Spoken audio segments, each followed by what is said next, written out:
Kapalan di kaki disebabkan oleh tekanan atau gesekan secara terus-menerus pada area kaki, terutama pada area tumit dan sekitar jari kaki. Namun dapat juga ditemukan di siku dan telapak tangan.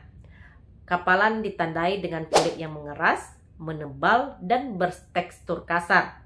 Dan tentunya kapalan sering dialami oleh seseorang yang jarang menggunakan alas kaki saat berjalan, atau mungkin lebih menempatkan sebagian besar tekanan pada satu titik di kaki, seperti mereka yang sering menggunakan sepatu hak tinggi atau sepatu high heel, dan bisa juga karena bekerja dengan tangan tanpa perlindungan sarung tangan.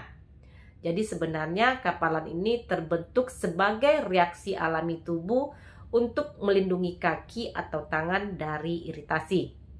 Kapalan ini bisa menimbulkan nyeri dan tidak nyaman, makanya perlu dihilangkan. Cara menghilangkan kapalan di kaki pun beragam dan sangat mudah sekali.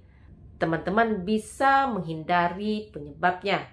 Jika disebabkan karena pemakaian sepatu hak tinggi, maka mulai saat ini jangan menggunakan alas kaki high heel.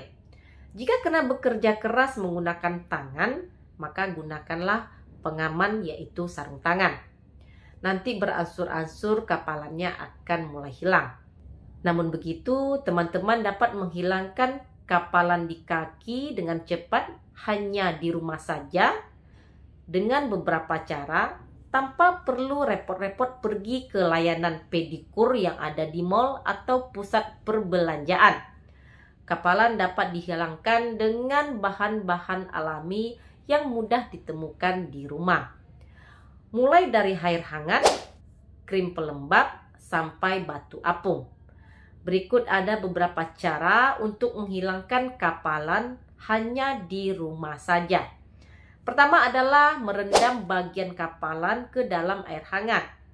Cara menghilangkan kapalan yang pertama adalah dengan merendam kaki dalam air hangat.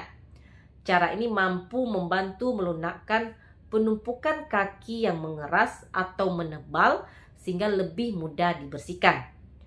Cobalah merendam kaki di air hangat selama 10-20 menit. Teman-teman juga dapat menambahkan garam Epsom ke dalam air rendaman. Garam ini bermanfaat sebagai eksfoliator alami yang membantu melunakkan kapalan di kaki. Kedua adalah dengan mengoleskan krim pelembab. Cara mengatasi kapalan di kaki berikutnya adalah mengoleskan krim pelembab. Gunakanlah krim pelembab yang mengandung amonium laktat, urea, dan asam salisilat. Sebab kandungan ini dapat membantu melembutkan kulit kapalan secara perlahan. Teman-teman juga dapat mengoleskan krim pelembab setelah merendam kaki ke dalam air hangat. Lakukanlah cara ini secara rutin sesuai dengan anjuran yang tertera dalam kemasan produk untuk mendapatkan hasil yang maksimal. Yang ketiga adalah menggunakan krim eksfoliasi. Namun jangan dipaksa untuk mengelupaskan kulit yang kapalan.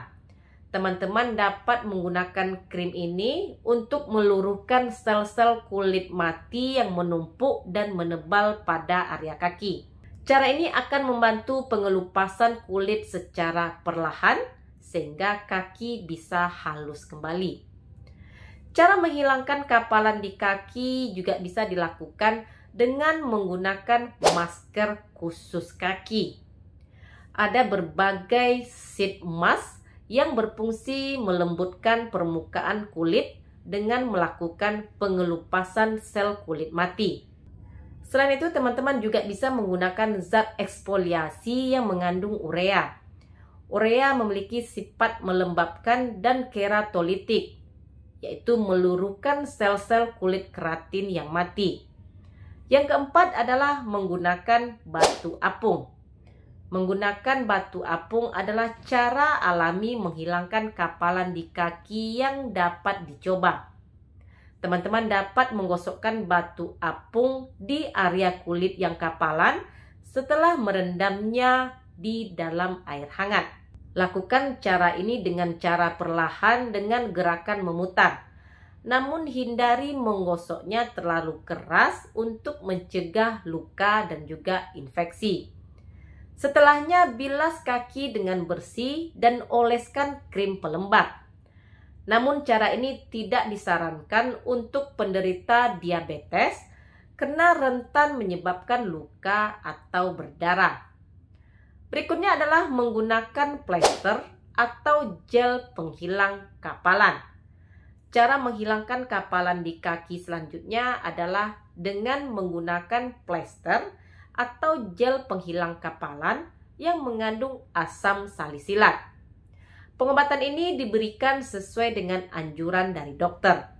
Dokter pun akan memberitahukan seberapa sering plester perlu diganti. Namun pastikan teman-teman telah mencuci area kapalan dengan bersih sebelum mengaplikasikan plester tersebut.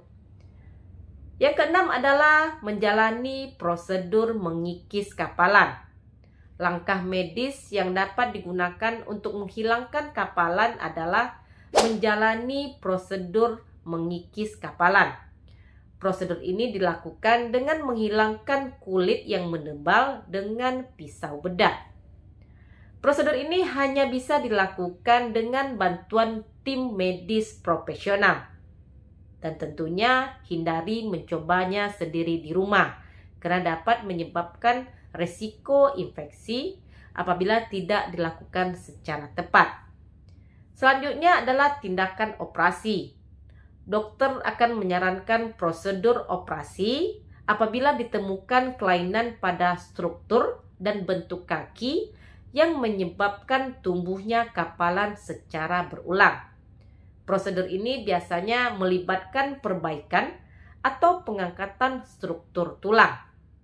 Operasi ini juga bisa dilakukan apabila kapalan menimbulkan rasa nyeri hebat sehingga menyebabkan penderitanya kesulitan untuk berjalan atau merasa tidak nyaman. Kemudian menggunakan alas kaki yang sesuai. Penggunaan sandal atau sepatu yang tidak sesuai bentuk dan ukuran kaki dapat menjadi salah satu pemicu kapalan. Karena itu, usahakanlah untuk menggunakan alas kaki yang tidak terlalu longgar maupun sempit guna menghilangkan kapalan di kaki. Teman-teman juga dapat menambahkan bantalan atau pelapis pada sepatu untuk mencegah iritasi lebih lanjut pada area yang kapalan. Bantalan ini akan membantu mengurangi gesekan dan mencegah kontak langsung area kapalan dengan sepatu. Bagaimana cara mencegah kapalan di kaki? Teman-teman dapat mencegah kapalan di kaki dengan menerapkan beberapa kebiasaan berikut ini. Yang pertama adalah menggunakan kaos kaki dan sepatu yang sesuai dengan ukuran dan bentuk kaki. Menghindari berjalan tanpa alas kaki, terutama pada saat berada di luar rumah. Kemudian rutin menggunting kuku kaki secara benar. Lalu menggunakan bantalan pada sepatu. Mengurangi intensitas penggunaan sepatu hak tinggi atau high heel. Demikian video saya kali ini. Semoga bermanfaat. Terima kasih sudah menonton. Jangan lupa untuk di like, komen, dan di subscribe. Dukung channel ini agar lebih berkembang. Jumpa lagi di video saya berikutnya. Stay healthy. Assalamualaikum.